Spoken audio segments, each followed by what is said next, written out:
Labour MP Khalid Mahmood. Good morning to you, Khalid. Good morning, Julia. Thank you very much indeed for your company. Now, I do want to talk to you about Labour and the vaccine passport stance, but we've just been talking with Roy Lilly, former NHS Trust Chairman, about this NHS pay rise. I must want to ask you about that. Many of the bodies representing workers in the NHS have said a 3% pay rise isn't enough. It was what was recommended by the pay review body for the NHS, had initially been rejected by the government. They offered just 1%. NHS, though, are going to get the 3% that was asked for. Same 3% in Wales, 4% in Scotland. But there's no extra money for this.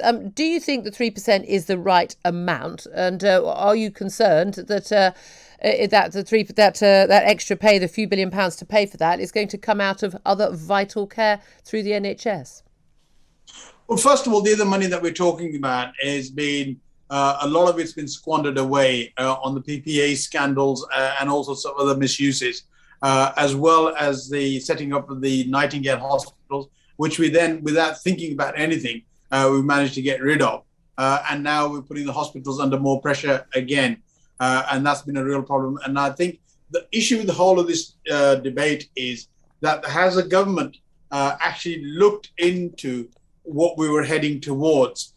For the third time now, we're coming up to a point where infections are rising and everything else is happening. And yet we're still making the same sort of mistakes. That's the real problem. And I think that they need to look at that. In terms of the pay for nurses, I think we need to come to a reasonable agreement with them. 3% isn't okay as far as the people who are working at the coalface are saying. A lot of them are still coming to food banks. I have food banks in my constituency where there are people, nursing staff are coming into those food banks still to get that. This will amount to something like £2 something a week. For nurses who are getting this pay rise, which we all recognize isn't enough to do that, because there have been at the sharp end, a lot of them have lost their lives in order to support and protect us. We just don't want to clap for them. We want to actually do something real. Well, you can clap for carers and still say, I'm not quite sure we can afford a pay rise of that. But can I just come back to you? You say a lot of nurses, a lot of NHS workers coming to food banks. What sort of incomes are they earning full time that they're needing to go to a food bank to pay for food for their home? Well, to get food for their homes. Anything from a junior nurse coming in at £20,000 or plus, just slightly over that, up to £30,000. You get if you've got a few children that you're looking after, and those sort of issues to deal with. It becomes difficult if you're a single parent, particularly, and you're looking after 2 or 3 children. You have as well. That is an issue. So those sort of people. But there are millions of people living on those sort of incomes, and sadly millions of single parents having to deal with that. I mean, I would say, in the situation of women or men doing that, where's your other half in terms of paying their way for the kids? But I don't accept that a lot of nurses are going to food banks. I just don't accept that. Well, there may be some whose finances are in a particularly difficult state, but that no one, these people are not on poverty wages. It's not high pay. No one's pretending it is. I'm sure life is very difficult and very tight for a lot of people, but in the same way it is for many in the private sector and other public sector workers. But they're not needing to go to food banks. If you look at the over the last 10 years and the payment rises they've had, haven't been sufficient to keep them up to date. When somebody becomes a single parent, most of the time, it's not their choice to do that. No, I'm not criticising single parents. So I'm quite the opposite. No, but the point is, sorry, can you tell me all of the people in the private sector over the last 10 years who were just, getting a 10% pay rise every year? Because people in the private sector, a lot of the time when nurses were losing their pay, real terms pay, I think it was a 14% real terms pay cut over the first 5 years of the coalition government. But that was at a time when private sector saw a much, much bigger hit to their income, and in the previous 10 years had seen a much bigger hit to their income relative to public sector. The reality is, times are tight. Lots of people have been hit. Other public sector workers are getting a pay freeze. Millions of people have been on furlough on 80% of their pay or less. If they're certainly on a less than 30 grand, they're earning a lot less. Millions have lost their jobs. Millions of business people have had to go into huge amounts of personal debt to try and keep their businesses afloat. A lot of people are going to say, look, I'm sure nurses did a great job and doctors did a great job. We're very grateful. But at the end of the day, the cupboards are bare. Lots of other people are suffering. And it's a bit much to be demanding more than a 3% pay rise. So the issue here, really, Julia, is are we going to level down for everybody? That's what you're talking about. A lot of people in the private sector who've been 0-hour contracts, they're not in good conditions. But no, nothing to do with 0-hour contracts. It's nothing. No, it's nothing to do with 0 hours contracts. Ordinary people doing ordinary jobs in the private sector and in posts have not had a 3% pay rise. Well, there's an element of 0-hour contracts. We've got to take that in. Also, about 2% of people in this economy have a 0-hour contract. Yeah, but because people who aren't getting that sort of salary doesn't mean that we level down for nurses and for police and for the other services that are there. The government has just shown the amount of money that they've spent. And I think it's time that what we did is respect those people for the jobs that they do in order to support them. You can respect somebody but still not have them. I mean, look, there may well be an argument for pay to go up for certain key workers in the NHS to ensure that you can retain good people and you can recruit more people. That makes sense. But I don't think this is levelling down. This is just being realistic. Let's also talk about being realistic about the pingdemic that's ongoing. We've had in the last hour a representative of the Federation of Wholesale Distributors saying that we are talking about shelves being bare in some supermarkets, petrol stations, people not being able to get supplies of food to prisons, to schools, to hospitals. We are in a real crisis right now because of the pingdemic. People who are perfectly healthy, who've had 2 jabs, being forced to self-isolate. What is the solution to that problem? Well, the solution to that problem is quite simple. It is that we have to look, if they take a test, and then are they negative or are they positive? If they're positive, obviously they have to isolate to an extent.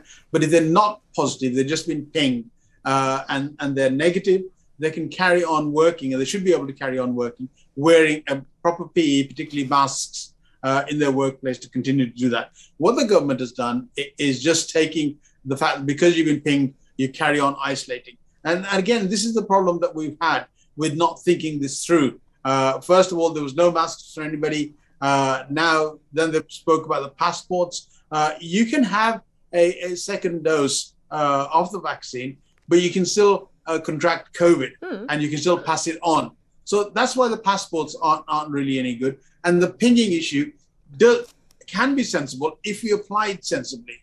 If we allow people to wear masks, if they can work in a position where they don't infect anybody else, that is the dialogue that we should be having. Regular tests at workplace taking place as well, lateral flow tests that can be there. And so if you do take all those steps, you can mitigate a lot of this absenteeism that we're talking about. But the reality is, your party has not actually advocated this actual formal policy. Your party just constantly just says we wouldn't do it like this. No, they have. I mean, this is the problem in front of me here. We were spoken in the party. We looked at the policy that we're advocating. What the Labour Party is advocating is the fact we still should be looking at masks in crowded places where there be nightclubs, where there be all sorts of other places together, where there's public transport that you're getting onto. So you need to keep that barrier still. No, I'm not going to. Well, again, okay. If you want to have a surgical grade mask, then that may do something to protect people who are most vulnerable. Yeah. But it makes a little bit of cloth or a little bit of tissue of paper. It doesn't make a damn bit of difference. There's very little evidence for any of this, which is one of the reasons why a lot of people like me have been campaigning against these mandatory masks for so long. People want to wear them, that's fine. But if the people genuinely think they're being kept safe by them, then frankly they are absolutely deluded. Otherwise, by the way, since they've been mandated masks until Monday, I don't think we would have seen this massive rise in cases, would we? Because everyone's been wearing their masks. And yet somehow we have cases going up and going down all the time. I can't imagine how. But I just want to go to a specific issue of the pandemic. Is the Labour Party's official policy is that the government should bring forward August the 16th to today, this date when you can just get a negative COVID test and then you can go back to work even if you come into contact? Is that the Labour Party official policy today? Yes. Will it be the Labour official policy tomorrow if you get a focus group that says they don't like it? It has been. And I think really to say that is a bit unfair on the Labour Party. Right, so I would say the same to a Tory representative as well, to be fair. But it is today. We've said this consistently. It's a government who's changed what they wanted to do in the morning to the afternoon and the evening. And that's a problem that we've had. We want a consistent line. This is the third time that we're having a rise in cases, and we really should be well versed with it by now. Yeah, well, I mean, this is this is the third time we're going to apparently going to get calls for lockdowns again, and do exactly the same as last time, having not learnt any lessons. Let me ask you what the policy is on vaccine passports. A lot of fence sitting on that issue, and the government's and the Labour Party say, well, they will look into the detail of what the government is proposing in terms of vaccine passports being mandatory without an option of a negative COVID test, but just only your vaccine proof, double jabbed, to get into a nightclub from the end of September. Yesterday, though, a Labour spokesman said that making people show proof of a COVID jab for everyday access to venues was, in his words, costly, open to fraud, and is impractical. And of course, the Labour Party, if they do go ahead and vote against this measure, if it's brought to Parliament, they could, along with Tory rebels and Lib Dem MPs, defeat this measure. Is it your understanding that the Labour Party, if the government brings in mandatory passports, COVID passports for any event, in any access to any venue in this country for any reason, that the Labour Party will vote against them? Yes, absolutely. That is a clear position. It's not sort of changing here today, tomorrow. That is a clear position that we've said, because again, you can have that double vaccine, but you can still be transmitting, and that's the important thing that we need to look at. When you pinged, if you go in and you've been pinged, and if you have a high temperature, you can be turned away. And so, what happens to somebody carrying a vaccine passport who's turned away from a venue because they've been pinged on entrance? And so what does that person do? What good is that vaccine passport to them? So I think what we need to look at is how we can stop the transmissions. That's the real issue that the government should be looking at, and having a system. Do you think we can create a system of providing vaccine passports to everybody in such a short time? If we were going to do that, we should have done this by now. Yeah, people have got but we've got the NHS app. I had to use proof of my vaccine status to go abroad and to get back into the country in the last week or so. What I won't do is do it to do anything in my country. Should it not be an issue of how practical it is or how costly it is? Should it not be an issue of philosophical, morality that in this country, our relationship with the state is not one where you have to show papers to go about your ordinary daily business? Absolutely, and I agree with that. And a lot of people are resisting that because of that. Probably certainly people my age and our age, I suppose, who are saying these sort of things because they've had a huge issue of having to present papers to get somewhere. Do you think your Labour leader, Keir Starmer, who said he wanted to look at the detail before he knew, he wasn't taking a philosophical moral stance on this, a stance of being a politician in a liberal democracy? He was taking let's see how popular this is stance. If the polling is correct and people do want there to be mandatory passports for nightclubs, maybe because most people don't go to nightclubs and they're happy to have any restrictions on anyone else that would appear in this country, as long as it doesn't affect them. If the polling suggests this is an unpopular position by the Labour Party, do you think Keir Starmer will stick to his grounds and will still vote against the measure? I can guarantee you he will absolutely stick to his position, because it's a position based on principle, and that's why he's doing that. If it's based on principle, why did he need to look at the detail before he decided against it? Because, of course, when you get a proposal from the government or any proposal that you get, you need to look at the detail of it. If you are principally opposed to vaccine passport presentation in a Papers, Please society, you don't need to look at the detail, do you? You know that that's wrong. Yeah, but you need to look at the detail of what they're proposing with it. Sometimes they might propose masks to be mandatory as part of that, or other things that we're looking at. But until you get the detail, you can't actually give an answer. I know principally you can look and say, okay, I don't want these passports, because you know the reason behind it. But as a responsible leader of the opposition, what you have to do is look at the details that they give you. All right. Khalid Mahmood, Labour MP, really appreciate you joining us.